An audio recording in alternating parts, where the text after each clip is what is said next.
What's up guys? Welcome back sa ating channel and welcome to AD Reacts. So, syempre guys, another day, another scary reaction video tayo. At dito tayo syempre ulit sa Goosebumps Top 5. Ang title is First Stage ng Haunting. Nangyayari na sa bahay nila. So, syempre, typical na mga scary videos to na madalas naman nating ginagawa. So, bago tayo magsimula, please subscribe sa ating channel and hit the notification bell para maging updated ka syempre sa mga reaction video na gagawin natin. So, huwag na natin patagalin. Takutan. Time. Ang mga video ang inyong matutunghayan ay para lamang sa mga taong matatagang loob. Oh, warning, warning. Maaari itong magdulot ng disturbance sa inyong mahimbing na pagtulog.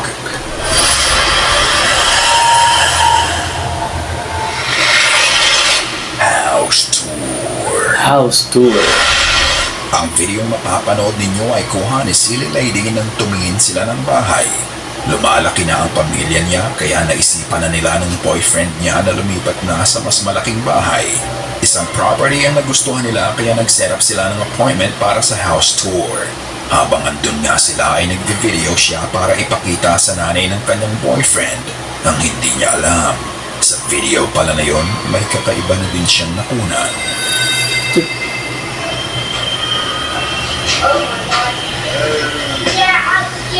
Yung viewing pa lang o nakalipat na sila? Kasi kung viewing pa lang yun, gagi, sign na agad yun, huwag yun ang kunin.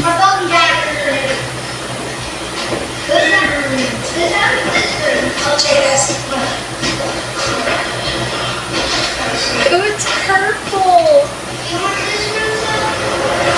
Narinig mo ba yon?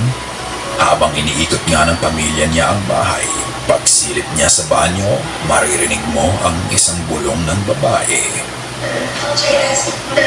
Uy, gagi nga. Jadis. Hindi niya alam na may bumubulong na pala sa kanya nung time na yon, kaya patuloy lang siya sa pag-record. This time, nasa master's bedroom na sila. Pagpasok niya sa walk-in closet, isa na namang bulong ang rumihistro sa video.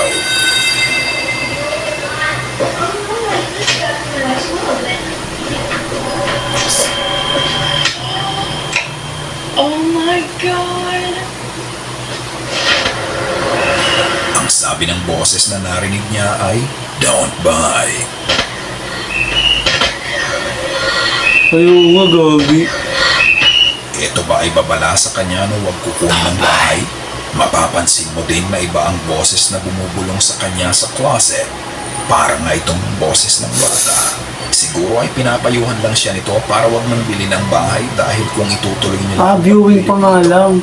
maaaring may masamang mangyari sa pamilya Puti niya. ko, gagi. Ano sa tingin Siguro mo, warning yun. Goosebumps? Ikaw na ang bahalang magpasya. Stop over. Stop over. Tatlong magkakaibigang rider ang nag-long drive sa Indonesia. Medyo mahaba-haba na nga ang nilakbay nila kaya naisipan muna nilang tumabi sa gilid ng daan para magpahinga. Habang nasa gilid sila ng daan, ang isa sa kanila ay kumuha ng video para i-upload sa TikTok. At dito na nga naganap ang hindi niya inaasahang pangyayari.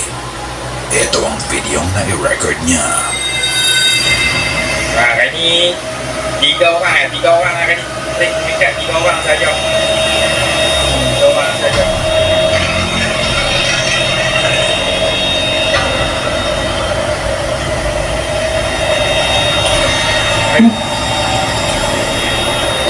Gagi, ano yun? Nakita mo ba yon? May parang tumalon. Pinapakita lang niya ang daan at ang mga sasakyang dumadaan. Ngunit sa pagdaan ng isang truck, mula sa halaman sa gitna ng daan, isang puting bagay ang bigla na lang tumalon pataas Gogo. at bigla na lang din itong naglaho ng mabilis. Parang nga itong cloaked figure na lumipad at naglaho pagdating sa mga kapunuan. Ito ba ay kaluluwang nasawi sa parte ng Gogo, daan ano yun? yun? May gusto ba Nakita itong kaya yun ng maiwan driver sa ng truck? kanila at pinapaalis na sila sa gilid ng daan ng gabi na yon? Mabuti na nga lang at hindi sumama ang nakita nila sa video at ligtas namang nakarating ang mga riders sa Gagi, pupuntahan nila. creepy nun. Gnome in the Garden. Noong Oktubre ng 2024, Nag-post si Michael ng isang video na nakunan ng security camera nila. Ito ay nakatutok sa bakuran nila at ito ay motion activated. Alas 4 ng madaling araw na yun nang bigla na lang ma-activate ang motion cam ng CCTV. Nang panoorin nila ang footage ng araw na Parang siguro may motion detector siguro. yun, sila sa kanilang nakita. Alright, look, it's starting now. The security light turns on. It picks up.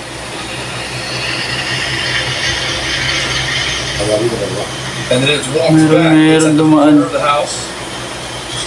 Baka tao lang. You see him Ay, walking? gogi. It's like a short guy.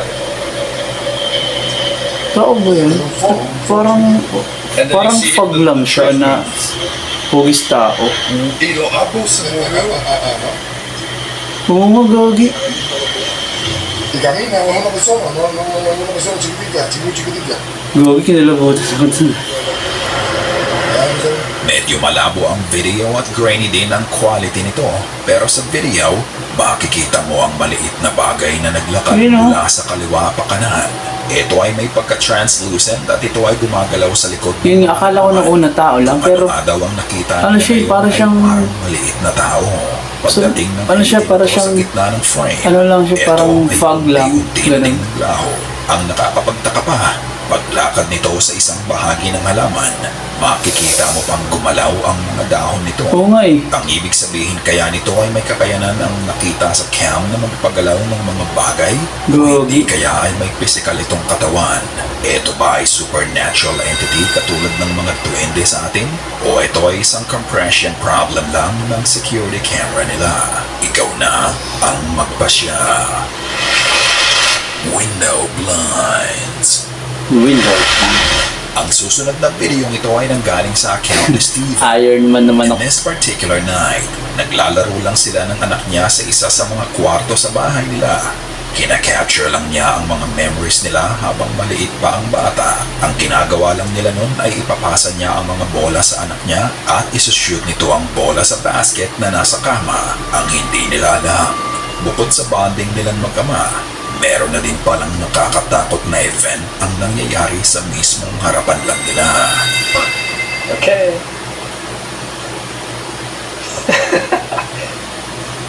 Are you sure? Okay. Uy, That one hurt. parang may shadow or something Okay, doon sa I'm gonna may... put it down. Oh, salamin ba yun? Or Let's pinto? do it. I'm gonna catch it. Oh, you want to catch Tama it? ba? Okay. Oh. Yeah. Yay! Yeah! Sa una, hindi mo mapapansin ang mga nangyari. Ngunit habang nakaharap sa kanya ang anak niya at bago niya ipasa ang bola sa bata, tignan ang window blinds. Makikita mo na parang may nagbukas nito para silipin ang ginagawa nila. Ay, oo, Nang gago. mapansin nga daw niya ang video ay kinilabutan siya dahil nakasara naman ang mga bintana nila noon. Pero ang mas nakakatakot, hindi lang pala isang beses mangyayari to. You want the small one? Yeah. There you go. Oh, oh, sorry. It's too small. But you got it. Ay, gogi. No. Parang sumilip lang tapos You did ginaba agad. SpongeBob, though. Yeah, last one. 3, 1. Gogi ka. Naulit muli ang parehong event.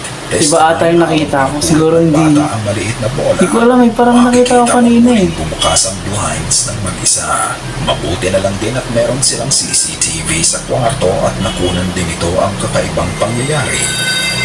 Okay, so I'm actually rambling, but I just want to bring up security footage, POV from when it happened. I'm just gonna zoom in. Nakakatakot yan kung sarado yung bintana. What you got? Gogi. There are no fucking fingers. There are no fingers in the middle of this. Nobody's moving the lines. Ang paliwanag niya nang bumukas ang blinds, wala kang makikitang daliri dito. Malinaw mong makikita na pataas ang hawi ng blinds nang mangyari yun.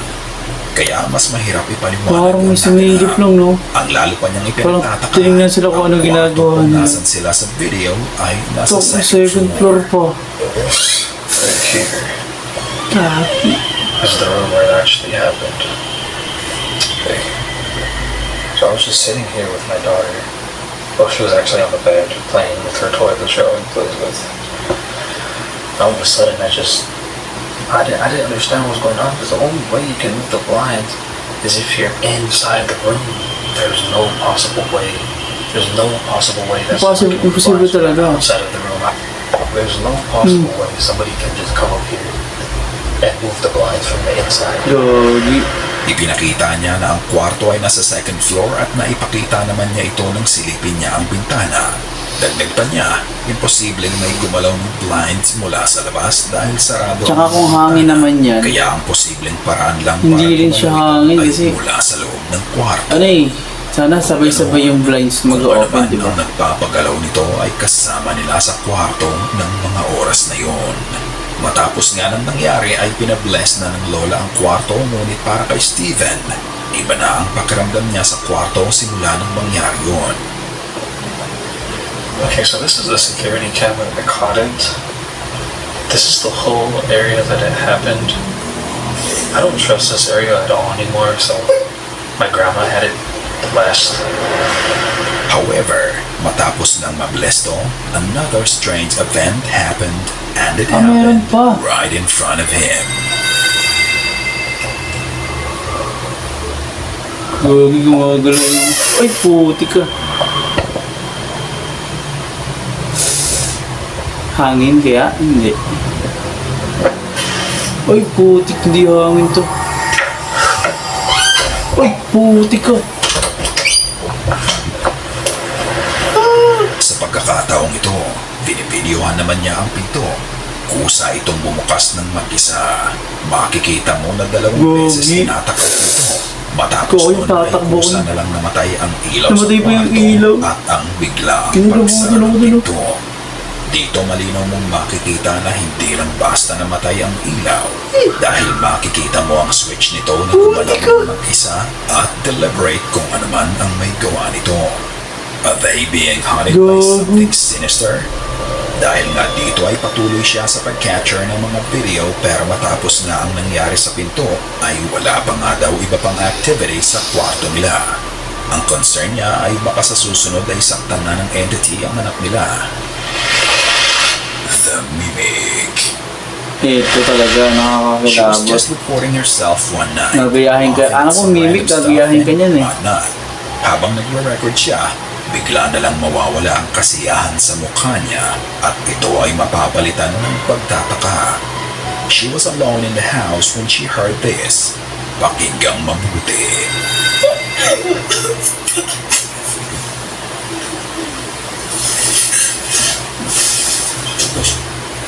Ooh, What the fuck was that? gagi. Ay, putik.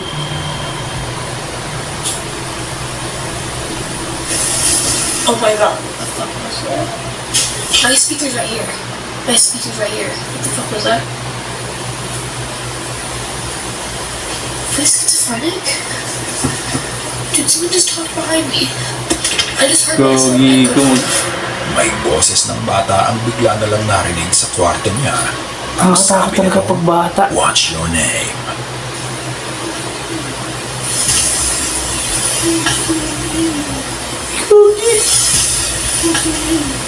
What's your name? Pagkarinig niya nito ay napalingon na lang siya sa paligid niya at kitang-kita mo sa mukha niya ang disbelief. Aside from the disembodied voice that she heard, you can also hear movements around her. Dahil nga dito napatanong na lang siya sa sarili niya kung schizophrenic daw siya. I just heard myself. Is something copying her voice? Or is she just imagining things? Katulad ng lagi kong sinasabi, ikaw na ang magpasya. Ikaw na ang bahalang humusga. Sana ay kinilabutan ka sa mga video na Grabe. aming pinampok ngayong gabi. Kung may nais Nakakakilabot yun, parts. Lalo na kapag hindi ko alam kung bakit, pero mas kinikilabutan ako pag boses ng bata yung narinig ko. Tapos, Wala naman tao.